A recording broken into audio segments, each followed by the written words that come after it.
I heard your response to the guy who wrote in about the prenup, and you have it all wrong as usual. Maybe I do that on purpose to keep listeners. Sure, there are women who you refer to as predators, but that's not the norm.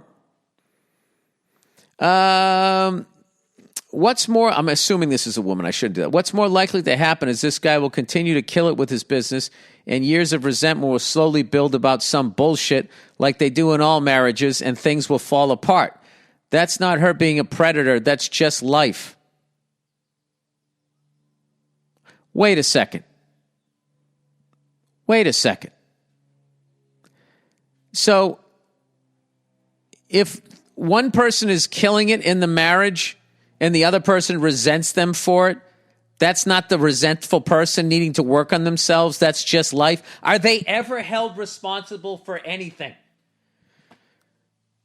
Jesus Christ. It's like, how many guys does Wilson have to hit on the ice and still get the fucking Capitals on a fucking power play? It's unbelievable.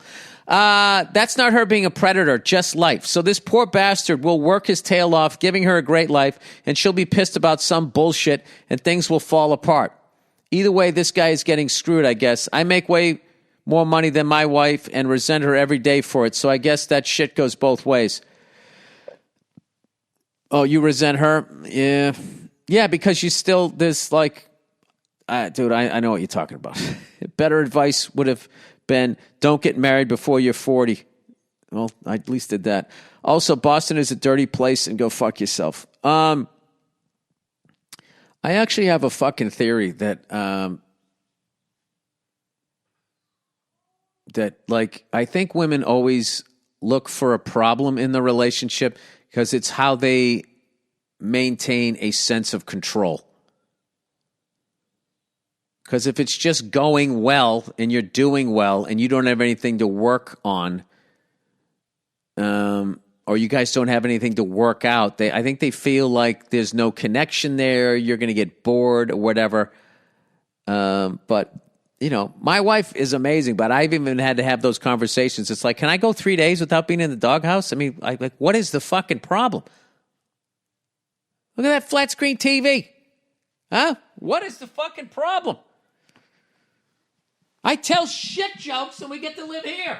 What is the problem? I know, sorry. And then they do that, and then, everything's great. And you're fucking sharing a malt, you know what I mean? Or some spaghetti to bring back Lady and the Tramp, and then like fucking 3 days later. Okay, I just want to say... you just want to just stick them in a hamper, close the lid. Dirty Harry. Dear Billy Color Truck Burr. I am from India. What's going on? I fucking love you people. That's like progressive and offensive all at the same time. I was just thinking about you guys today. You guys, meaning people from India. How much fun I had over there and what like next level ball breakers you are. Oh, I know what it was. I saw yet another white chick bitching or whatever. And I have like this theory, you know, it's not even a theory. It's like actually a fact. Like the more oppressed you are, the funnier you are. You're just fucking funny. You know? White women, generally speaking, they're not really breaking up the party. I go over to India. Everybody over there packed in like sardines. You guys were fucking hilarious. I divide on this podcast. I am from India, and I have been a huge fan of the podcast, which is what is keeping me sane in these times. Heard you mention the Dirty Harrys. Now, by the way, when I say white women, I'm not talking about comedians before you guys try to turn this into some shit. I'm just talking about, you know, the white broads in the crowd, just getting all offended and all of that crap. And I'm not talking about all of them. I'm just talking about the loud ones. Heard you mention the Dirty Harry series in the last episode and was wondering whether you knew it was based on a true story. And he writes, yeah, it's about the Zodiac Killer and how the police tried to solve the mystery and also other such cases from the past, from 1981 Germany and 1972 Victoria, Australia. The Callahan character in Dirty Harry seeks out a psycho killer, serial killer like the Zodiac Killer in the movie as well. That movie was shot in 1970. When was the Zodiac Killer? I don't even know. You also see the Dirty Harry movie being referenced in the Zodiac movie, which came out in 2007.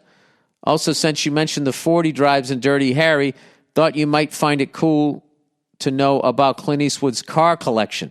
I would. Actually, and I had it wrong. That Plymouth Satellite that he drove through the front of the fucking liquor store in the beginning was that was just a car he trashed. He drove another Ford. I forget what it was.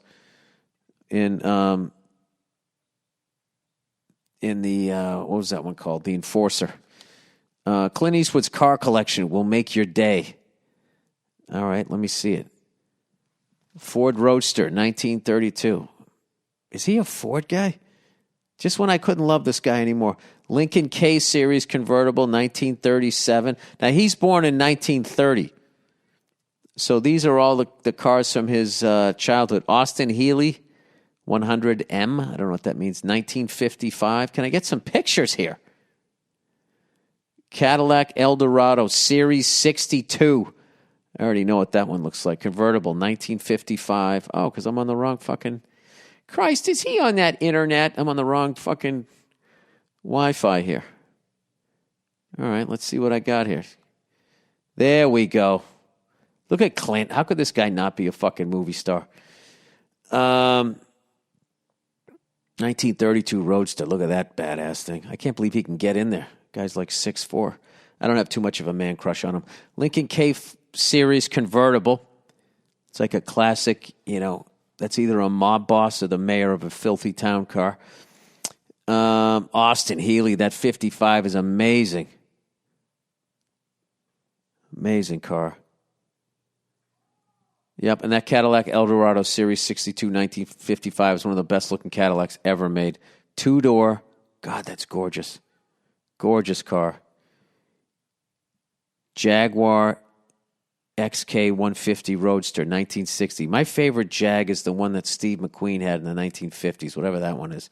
Morris Mini Countryman Cooper, 1966. And this is a real car guy, that if you have this thrown in there. Ferrari 275 GTB, 1966. I don't know much about the Ferraris other than the ones from the 60s are like priceless. Gran Torino Sport. Oh, that's what he had. He had a Gran Torino. That's right. He had a Gran Torino in the Enforcer. And he was, he wasn't into like women's lib. He just kept going, well, isn't that fancy? And then years later, he's just, get off my lawn in Gran Torino. How cool is that? I wonder if he used his actual car for the movie. Ferrari 365 GT4 Berlinetta Boxer, 1974. Pontiac Special Edition Trans Am, 1977. I wonder what the special edition was. That's the Burt Reynolds one. Ferrari 308 GTB, 1978. GMC Typhoon, 1992. What the fuck is that? A few years ago on Jimmy Fallon's The Tonight Show, Eastwood was asked what he drives. This is in GQ magazine. I'm going to read this. I don't have time to go through all this. He's got a Fiat 500e. I love that fucking car. I think that's all the cars. That's amazing. That is really amazing. Anyways, that's on GQ magazine, the UK edition. Dirty Harry. Clint Eastwood's car collection. Anyway,